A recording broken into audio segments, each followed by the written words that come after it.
McDonald's difficulties, and so just wait just one more moment. My crew will let me know. Brother Oz is going to join us, though, from Oklahoma. He personally voted for every Republican. No, I'm just kidding. I don't know. I'm just making stuff up. Oklahoma went for Trump in a real shocking result. So did Texas. Yeah. What is that? I'm not sure. Well, it's funny what the in every election that I've paid attention to, Texas, when the results start coming in, starts out really light blue and everyone panics. And then, as more votes come in, then it turns red. Hey, Brother Oz, can you hear us? Yes, I can. Good to see y'all. Thanks for joining. How's it going? It's going good. Just absolutely shocking that Oklahoma is red. I just talking about that. It's just mind-blowing. Now, what is your prediction for this evening? As we have people on the show, I want to kind of just get an early forecast. What are your thoughts? What's going to happen? I'll be honest. The last 2 or 3 months, I really have not followed this at all. But if I just had to guess, just kind of the sickening feeling in my gut, I feel like the communist whore will become the next president. Not that I want that, but it seems like that's the way our country is going. And so that certainly would not surprise me one bit. This is obviously the best live stream for election coverage. When we ask our guests, they're like, I don't follow anything with the election. I don't care at all whatsoever. It's like all of our guests. Yeah, my wife compared this to like a cooking show by men who don't cook. Yeah. That's what's happening. Because I personally will also say I've paid zero attention to any of this, especially for the last few months. Like I don't know what's going on politically. So this is great. I'm going to say the opposite of Dylan. I'm predicting a Trump victory. There we go. All right, so we got some spiciness. Oh. Now I'm going to put Dylan on the hot seat here for a moment. Okay? I'm saying Trump as well. All right, Dylan, I'm going to give you a test here. We're going to change our election laws. One side, you have to pay $20 to vote. That's the change. The other change is it's only men, land-owning people who can read and write. You have to pick which election change are you going to make?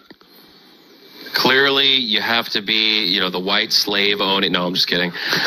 Honestly, I don't have super strong feelings about that. I do know a lot of really smart, intelligent, godly people that aren't landowners that I feel like would give better contributions to our country, even though they're not landowners. And the $20 seems like an easier bar of entry for them. So I would probably lean more towards that direction, but just anything making it more difficult to vote for everybody in general, I'm for sure. It's just so easy to have people turn on you, Ben. I think we should just do a hybrid. We should do a hybrid where it's the men who can read and write and they got to pay $20. Okay, and then we get rid of the. So we're substituting land ownership for a $20 fee for sure. Yeah, I can at least compromise. Like I'm okay with that. I would still say I kind of lean in my direction, but if it's just men who can read and write and it's $20, I would sign up for that right away. I thought it was men on both sides of this already. I thought that was a given. Men on both sides that could read and write. That was not. Is it a given? That was not the part of the arrangement, but that's fine. Oh, okay. I assumed that. Ben, where are you at? This Middle Easterner. Whatever solution leads to a leftist never winning an election ever again, I'm fine with. I don't know what that's like a non-answer. Just whatever solution leads to no Democrat president ever happening again, I'm fine with that. Yeah. See, this is why I'm going back to my land owning, because Ben doesn't own land, and I don't like how he just couldn't make a decision there. So though, I did see a video that was really interesting. It was Owen Schroyer of InfoWars, and he was on a college campus where he was just interviewing Gen Z women. And they were just saying that their only reason for voting was for abortion.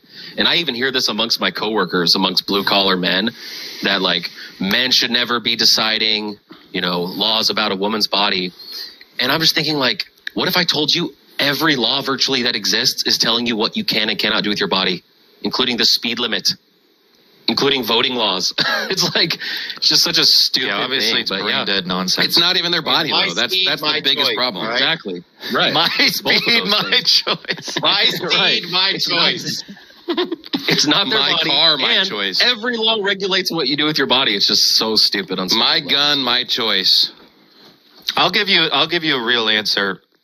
In my mind, if you own land, there's a lot more on the line for you, and it does seem kind of unfair for somebody who's a landowner to have policy that impacts them directly that they have no control over because a whole bunch of other people are voting that have a lot less in the game. So I would probably lean in the direction of being a male landowner, which would disqualify me, but I don't care. That's not an issue for me. So that's probably where I lean. Yeah, but I mean, I like Pastor Anderson's point on this because here's the thing.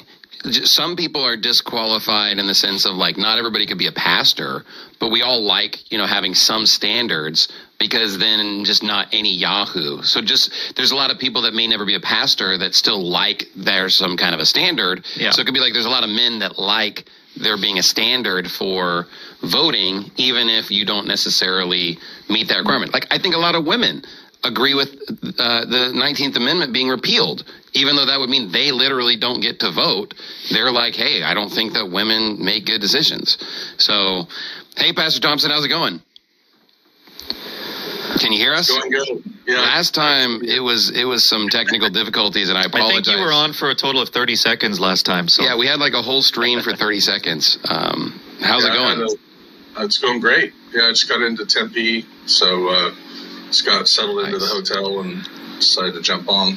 So everybody so far has admitted at least once that they pay no attention to politics, haven't really been emotionally invested up to this point. Maybe you can break that streak for us, Pastor Thompson.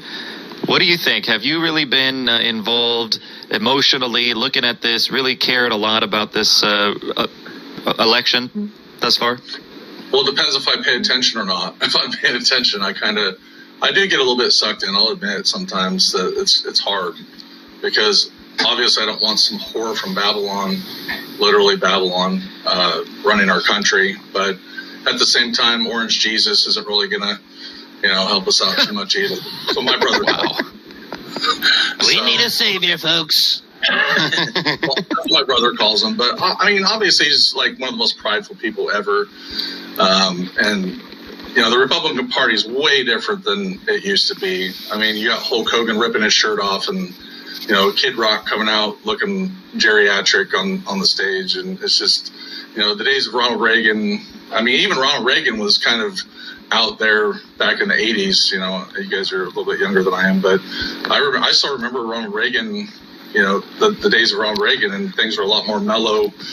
I remember Don Rickles coming out and doing comedy sets and, things have just changed a lot since back then. Man, that's a good point because Ronald Reagan is saying, as pious drudges, I'm going to miss this quote now all of a sudden. As pious drudges, something about King James. I know, no. I want to get this quote here, but should be the King James, not modern versions. Well, it says. Man, I wish I just pull up Preserved Bible. I'll pull it up here in just a second. But it's like they're trying to find it. It's like it will not dawn on them that it has already been gotten right. Yeah. So he's advocating for the King James over the critical text, whereas he asked Donald Trump a question. He says, "I've never asked God for forgiveness." I love what Bible verse do you like? I guess I like them all. Yeah. My favorite Bible is 2 Corinthians. So obviously, there's been a denigration of society, and so it's kind of frustrating to see. Again, some people say like, well, at least he gives lip service to Jesus, but it's hard to even count that as lip service at this point. I mean, I don't know. I like some of Pastor Anderson's preaching from, a long time. I think it's like 2016 about Donald Trump, and basically making it clear he wasn't going to vote for him back then. I don't know what's changed. I don't think he's gotten more godly since then. the old Pastor Anderson. Yeah, that's what I like. Yeah, I've never heard that before. No, I'm just kidding. Back to the abortion thing, though. One thing I wanted to say was I saw this ad yesterday, and it was this guy. He's like, I'm 42 years old, and I'm voting for Kamala Harris because I want my daughter to have the right to choose. Like, what? Think about how weird that is for a second. The guy's literally saying, like, I really want my daughter to have sex with some random dude and just kill the baby. So I'm voting for Kamala. Like Like, Super I don't know weird. who she's going to have sex with, but I just want her to be able to kill the baby. Like how does a Kill my dad, grandchild, like yeah. a dad is looking at his daughter saying, like, I want her to be able to kill my grandchild. It's bizarre. Weird, So, man. a man who votes for Kamala, what is that, like a faggot or something? What do you guys think? What is this? What's the demographic that's actually going out and voting for Kamala Harris? It's fags, effeminates, and feminists. It's one of Fags, those three. effeminates, and feminists. Yeah, Yeah, that that means- seems, Take the E off the beginning of effeminate. So it's just like fags, feminates, and feminists. Gotta alliterate that sucker. Yeah. Her husband was what do you guys wearing a think? jacket. Her husband was wearing a jacket that said "second gentleman" on his coat. Like when he was doing that interview, it's like, oh, Cringe. dude, come on, man. It looks like we got some more West Coast representation now. But, Pastor Mejia joined us. How's it going, Pastor Mejia? Good. How you guys doing? Great. Good to see you. Did you get some McDonald's or what? I'm on a cut right now, so I can't. Of course. I shall send a wicked thing before mine eyes right now. I been covered that McDonald's though. I've been trying to get some early predictions here. We've got varying opinions here. What do you think's going to happen in this election? Do you have any strong feelings? Do you have any kind of inkling of what you think's going to end up transpiring? No. I mean, not really. I mean, obviously, like, I guess you could say in my flesh, I would want Trump to be the president because of the fact that I hate Kamala, and, you know, Kamala would be the cherry on top as far as the judgment of God upon our nation is concerned. And we would basically be like Mexico, who also has a woman president. And so, you know, in my flesh, that's what I would want. But honestly, I don't really care.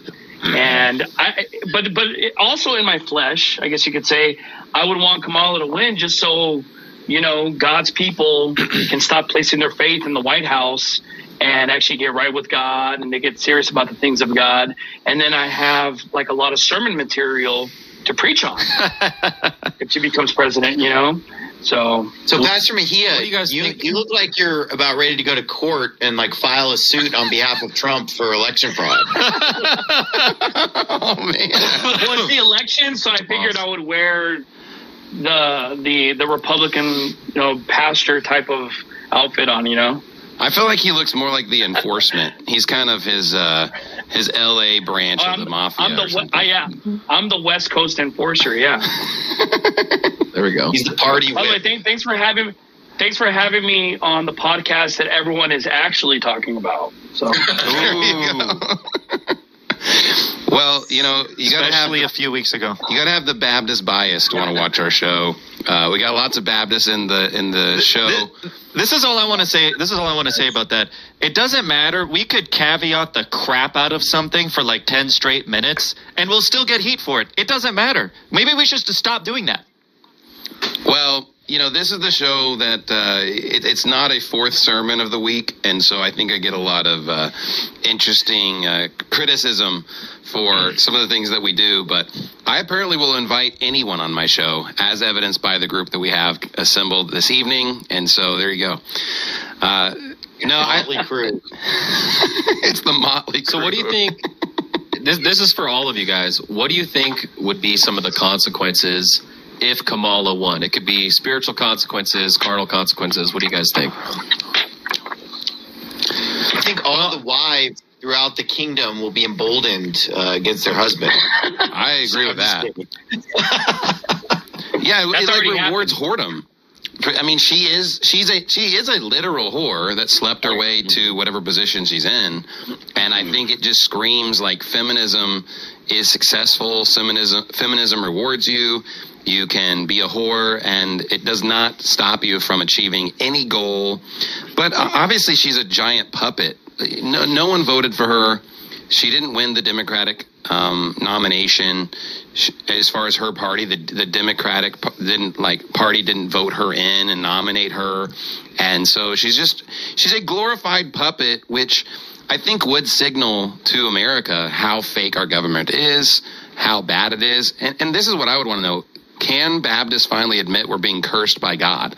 Like, they always want to say that we're like so blessed and everything's so great, but I mean, when you have a woman president, at what point can you finally admit, like, okay, God must be mad at us, we're doing something wrong as a nation? So I don't know. I think that's, to me, the biggest message is just like, we're cursed of God. I will say it's Deborah. Yeah, it's a judgment. We're afraid for revival. We have Deborah. We're on our last chance. Ben, give us some thoughts here. Well, I would say that one positive, and Pastor Mejia already brought this up, is you probably will see more Christians perhaps decide to take the things of God more seriously, because there is no hope in the White House at that point at all with Kamala Harris in there. Additionally, I think you would see the LGBT agenda advanced even further, although, of course, the argument can be made that's going to happen regardless, since Donald Trump is not at all anti-fag whatsoever. But I think you're going to see that happen. You're going to see feminists emboldened, etc. It would be worse, for sure. But you're going to see a lot of reprobates and satanic people glorying and really happy and excited and celebrating. But the positive is you might see some Christians actually, like I said, take the spiritual warfare more seriously, because there is no hope politically at that point.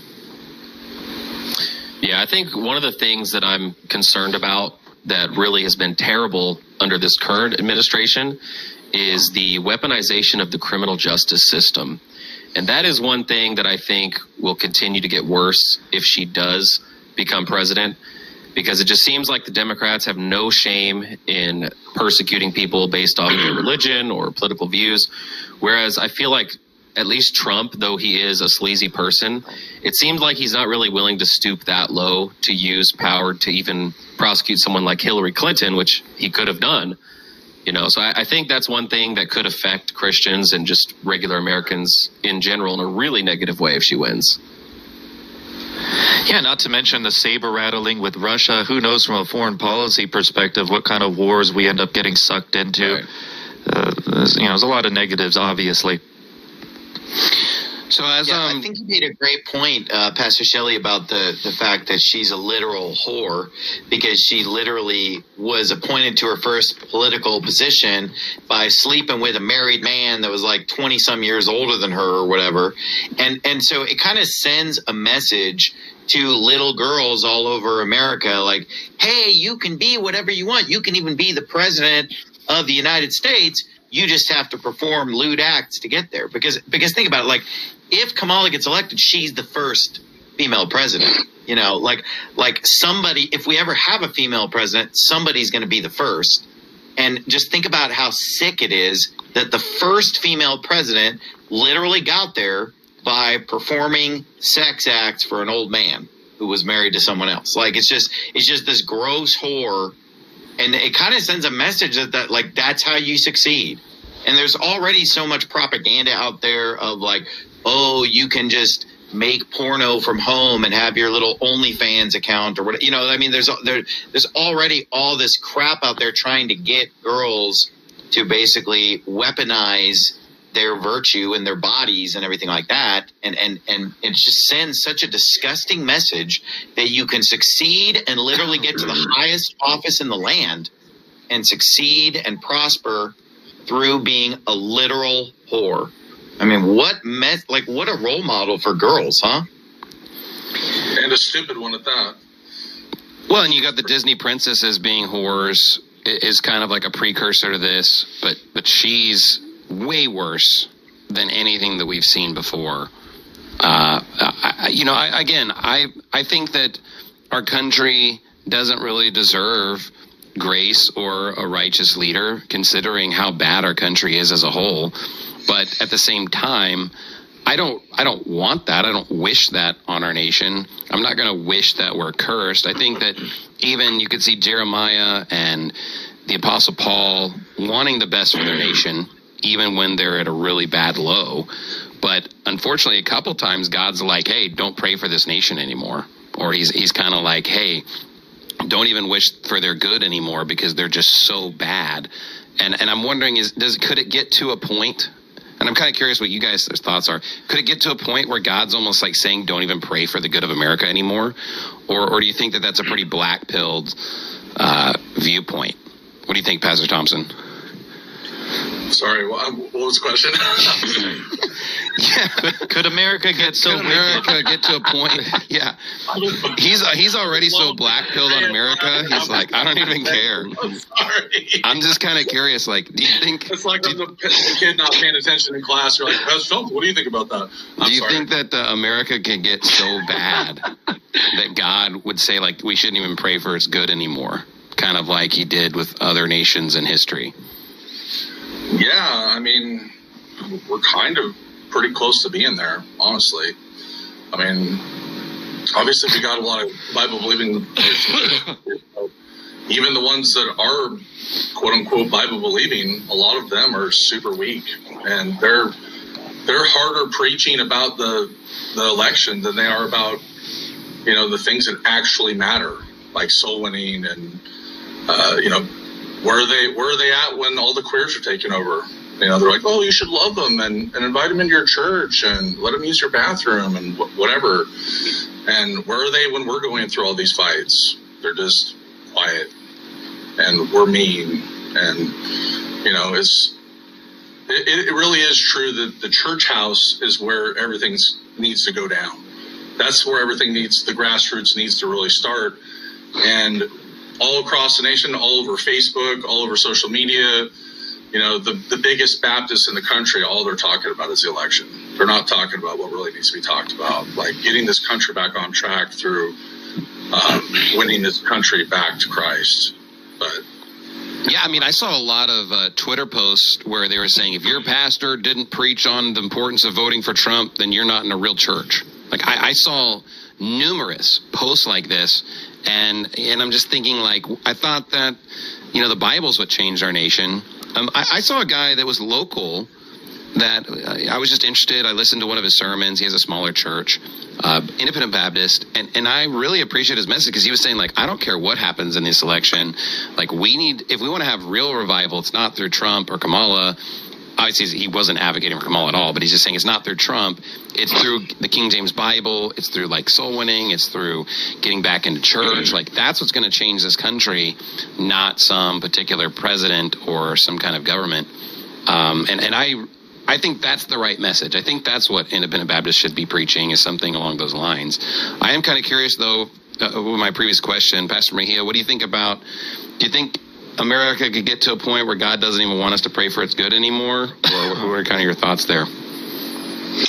I think that as long as there are godly churches in America, there's always some hope for souls and for the reformation of the minds of the people.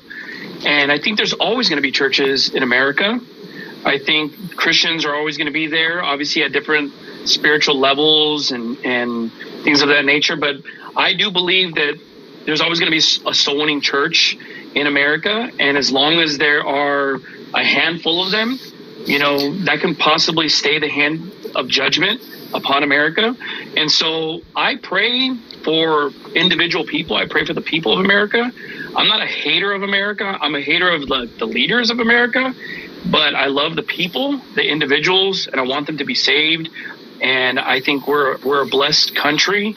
It's a blessed nation that has tons of fundamental Baptist churches. And obviously, the vast majority of them right now are just kind of placing their hope in the White House. And they're just kind of like gung-ho about Trump and everything. And I had a conversation at the gym with this guy, and he's not a Baptist pastor, but he's a pastor.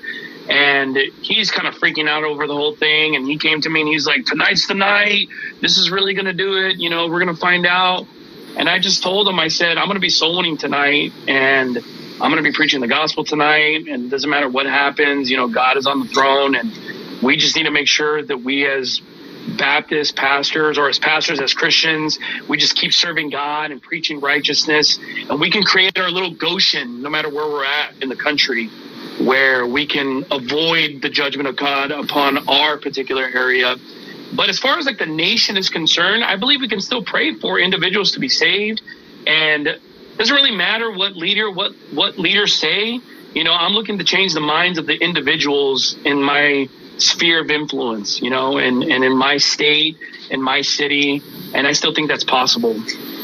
Yeah, I think one thing to comment on what you said is the fact that if America were to go down, and again, not to say that we're the only ones doing something for God, but since we kind of have some of the best churches and the best, movements as far as missions programs, like it would be kind of like, what's the hope for the world then? Because I don't really see a lot of other nations, a lot of other areas reaching people with the gospel in the same way, with the same level of impact as America. And so, it seems like a giant light would be being put out if Christianity fell in America. And I think that it's probably necessary that American churches continue to push through whatever persecution and difficulty, even if our country did fall to communism or some horrible evil, that we still try to do the best to shine our light, because if our light it goes out, I mean, it's going to be a pretty dark world. Brother Oz, what do you think about the hope for America? I know you live in Oklahoma, so you only see red, but you probably are the heartland of Trump country, really. Yeah, that's for sure. But I mean, you'd be surprised. I've heard a lot of people that are regular blue-collar workers that are Kamala voters. It's been kind of surprising. But could America get to that point where God wouldn't want us to pray for it? Sure, I guess it could. I personally don't think that it's anywhere close to that right now, because, when you look at the news and social media, it's usually just highlighting the worst things about our country. The social media algorithms aren't full of videos of, sermons and people getting saved and good things happening in America. But overall, I still think that this is the best country in the world, and that it has the most saved preachers, the most soul winners, the most good churches. And overall, I still think that this is a great country. And of course, what is a nation? It's just a group of individuals, right? So when you think about the concept of praying for the nation, I'm praying for people in the nation. When it comes to praying for government, I'm just praying that we can live a quiet and peaceful life. That's about as much as I pray for the government. But, I still think that there is a lot of hope for this country spiritually. Sure, we may not be, government-wise back to ever where we were, but I do think that our country still can do great works for God. And I've been to many other countries and traveled the world, and though I love those times and I've had great experiences in many different places, every time I go somewhere else, I am thankful that I live here and that I was born in America. And so I think a lot of people are total spoiled brats, and when it comes to being thankful for the things that we have. So there's still hope. We just have to keep doing, our due diligence to preach the word of God. Because here's the thing, when it comes to voting, I'm not against voting. I don't think it's wrong. But really, the greatest vote you can do as a Christian is every day waking up, reading your Bible, going soul winning, going to church, preaching the word of God. Like, you're voting by doing all of those things. And I think that's going to have the biggest impact on the country.